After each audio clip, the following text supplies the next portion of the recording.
World war 2 की शुरुआत। एक ऐसी मशीन की ज़रूरत थी जो लेकिन सेटिंग्स के डेली चेंजेस से कैन मशीन्स थिंक। अगर किसी दिन का मैसेज 24 घंटे के अंदर करीब कहते, लेकिन ये काम सिर्फ ब्रिटेन का नहीं था। एक फेमस पेपर पब्लिश किया।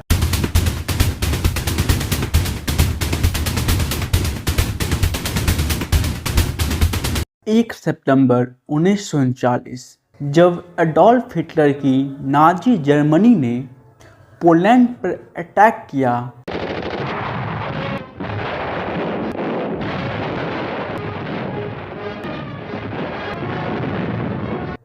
तब वर्ल्ड वार 2 की शुरुआत हुई। वर्ल्ड वार 1 के बाद कम्युनिकेशन सिक्योरिटी काफ़ी वीक हो गई थी। समस्या यह थी कि जब मैसेज को रेडियो या वायर से भेजा जाता तब एनिमी इसे इजीली मैनिपुलेट कर लेता। इसीलिए एक ऐसी मशीन की ज़रूरत थी जो मैसेज को कॉम्प्लेक्स तरीके से इनक्रिप्ट करे और साथ में यह हर बार डिफरेंट आउटपुट दे, पर सेम मैसेज भी अलग दिखे। इसी नीड को सॉल्व करने के लिए आर्थर सेरेबस ने एनिग्मा मशीन को 23 फरवरी 1918 में डेवलप किया। साथ ही इसका पेटेंट फाइल किया गया। एनिग्मा एक इलेक्ट्रोमैकेनिकल मशीन थी जो टाइपराइटर जैसे कीबोर्ड, रोटेटिंग रोटर्स और इलेक्ट्रिक सर्किट्स का यूज करके highly complex encrypted message generate करती थी। सेरबियस ने 23 फरवरी 1918 को जर्मनी में अपने साइफर एपरेटस के लिए पहला पेटेंट फाइल किया था। उन्हें 24 जनवरी 1928 को अमेरिका में भी एनिग्मा के लिए पेटेंट मिला, जिसका नंबर US 1657411 है। आप इस नंबर को गूगल पेटेंट्स पर सर्च करके आज भी देख सकते हैं। अप्रैल 1918 में उन्होंने जर्मन नेवी को अपना इन्वेंशन ऑफर किया था, लेकिन उस वक्त उन्होंने मना कर दिया। उन्हें लगा कि हाथ से बना हुआ कोड ही काफ़ी है और उन्हें किसी महंगी मशीन की ज़रूरत नहीं है। नेवी से रिजेक्शन मिलने के बाद ही सेरबियस ने 1923 में CA नाम की कंपनी बनाई ताकि वो उसे बैंक्स और बिजनेस को बेच सके। ब्रिटिश नेवी ने वर्ल्ड वार 1 के वक्त जर्मन कोड्स ब्रेक कर लिया था। इसका पता चलने के बाद जर्मन नेवी ने अपनी गलती सुधारी और 1926 में एनिग्मा को अडॉप्ट कर लिया। एनिग्मा के मेन कंपोनेंट्स की बात करें तो इसमें कीबोर्ड जहां से मैसेज टाइप होता, साथ ही रोटर्स जो घूमने वाला डिस्क था। जब इसके हर की को प्रेस करने पर रोटर्स रोटेट होता और इसका रिफ्लेक्टर जिससे कि सिग्नल को वापस भेजा जाता, और लास्ट में एक प्लग बोर्ड जिससे एक्स्ट्रा लेटर स्वैपिंग कर सिक्योरिटी को और स्ट्रॉन्ग बनाया गया।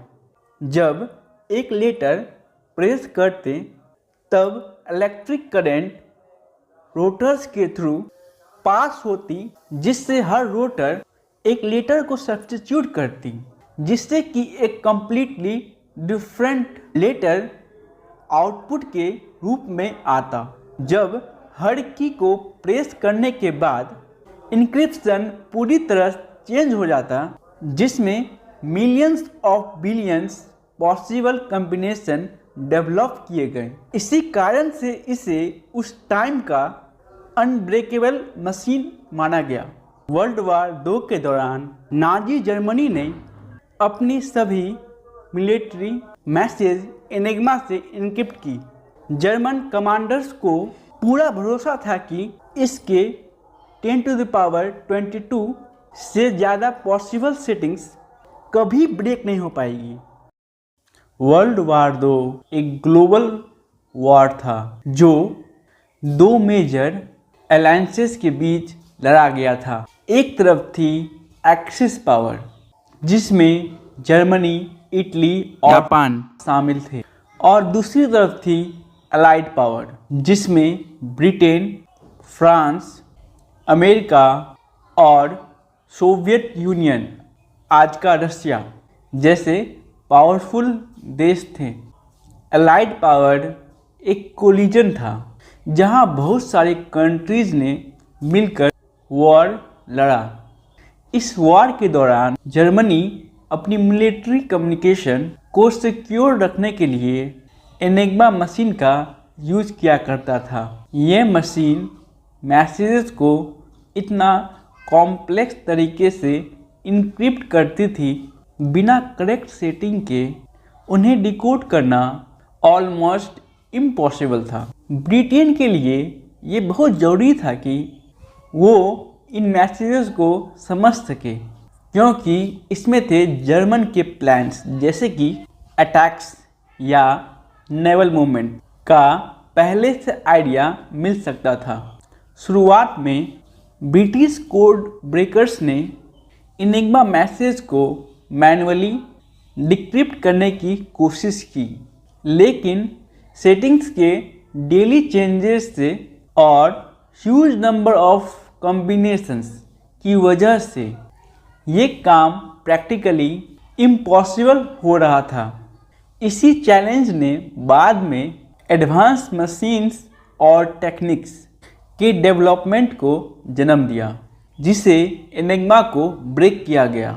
वर्ल्ड वार 2 के दौरान एलन ट्यूरिंग ने एक फंडामेंटल सवाल उठाया, कैन मशीन्स थिंक? लेकिन वॉर के टाइम उनका मेन फोकस एक और क्रिटिकल प्रॉब्लम पे था, जर्मन एनिग्मा मशीन को क्रैक करना। एनिग्मा एक बहुत कॉम्प्लेक्स इंक्रिप्शन सिस्टम था जो हर दिन अपनी सेटिंग्स चेंज करता। इसका मतलब था कि अगर किसी दिन का मैसेज 24 घंटे के अंदर डिकोड नहीं हुआ तो वो लॉजिक परमानेंटली बेकार हो जाता। शुरुआत में ब्रिटिश टीम को बहुत ज़्यादा स्ट्रगल करना पड़ा, क्योंकि पॉसिबल कॉम्बिनेशंस मिलियंस में थे। मशीन बिना सही इनपुट के सही तरीके से काम नहीं कर पा रही थी। यहाँ पे एक क्रूशियल कॉन्सेप्ट आया जिसे क्रिब कहते हैं, यानी मैसेज के अंदर कोई ऐसा एक्सपेक्टेड वर्ड या पैटर्न जो पहले से गेस किया जा सके, जैसे वेदर, अटैक्स। इस आइडिया का यूज करके एलन ट्यूरिंग और गॉर्डन वेल्चमैन ने एक एडवांस इलेक्ट्रोमैकेनिकल मशीन बनाई जिसे बॉम्बे कहा गया। यह मशीन एनिग्मा की जो सेटिंग्स डेली चेंज हो रही थी उसको सिस्टमैटिकली टेस्ट करती और करेक्ट कॉन्फ़िगरेशन ढूंढने में मदद करती, जिसे 18 से 20 घंटे के अंदर सेटिंग्स को टेस्ट करती। इसका रिजल्ट ये हुआ कि एलाइज को जर्मन मिलिट्री प्लान्स का पहले से आइडिया मिलने लगा, जैसे नेवल मूवमेंट्स, अटैक्स etc।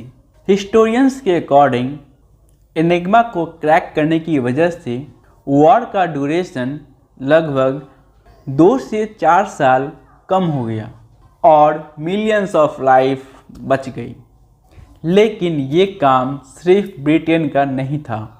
1930 के शुरुआत में मारियन और उसकी पॉलिश टीम ने एनिग्मा मशीन की इंटरनल वायरिंग समझ ली और एक अर्ली डिवाइस बॉम्बा डेवलप किया था। 1939 में जब वॉर स्टार्ट होने वाला था तो पोलैंड ने अपनी सारी रिसर्च ब्रिटेन और फ्रांस के साथ शेयर की। इसी फाउंडेशन पर ब्लेचले पार्क में ब्रिटिश टीम ने और एडवांस बॉम्बे मशीन डेवलप की। वॉर के बाद एलन ट्यूरिंग ने यूनिवर्सिटी ऑफ मैनचेस्टर में काम किया और कंप्यूटिंग के फील्ड में ग्राउंड ब्रेकिंग रिसर्च की। 1950 में उन्होंने एक फेमस पेपर पब्लिश किया जिसका नाम था कंप्यूटिंग मशीनरी एंड इंटेलिजेंस। इसी पेपर में उन्होंने इमिटेशन गेम इंट्रोड्यूस किया जिसे आज हम ट्यूरिंग टेस्ट के नाम से जानते हैं, जो ये इवैल्यूएट करता है कि मशीन ह्यूमन जैसा सोच सकती है या नहीं। न्यूरल नेटवर्क एक टाइप का मशीन लर्निंग मॉडल है जो ह्यूमन ब्रेन से इंस्पायर होता है। इसमें इंटरकनेक्टेड नोड्स, जिन्हें न्यूरॉन्स कहा जाता है, यह इंटरकनेक्टेड नोड्स से मिलकर बना होता है जो multiple layers, input layer, hidden layer और आउटपुट लेयर में ऑर्गेनाइज होते हैं। हर कनेक्शन के साथ एक वेट होता है और हर न्यूरॉन्स के साथ एक बायस। मॉडल इनपुट डेटा को प्रोसेस करके वेट और बायस को एडजस्ट करता है ताकि इनपुट और आउटपुट के बीच एक एक्यूरेट मैपिंग लर्न कर सके। इस प्रोसेस के through neural networks pattern recognize करना और प्रिडिक्शन बनाना सीखते हैं।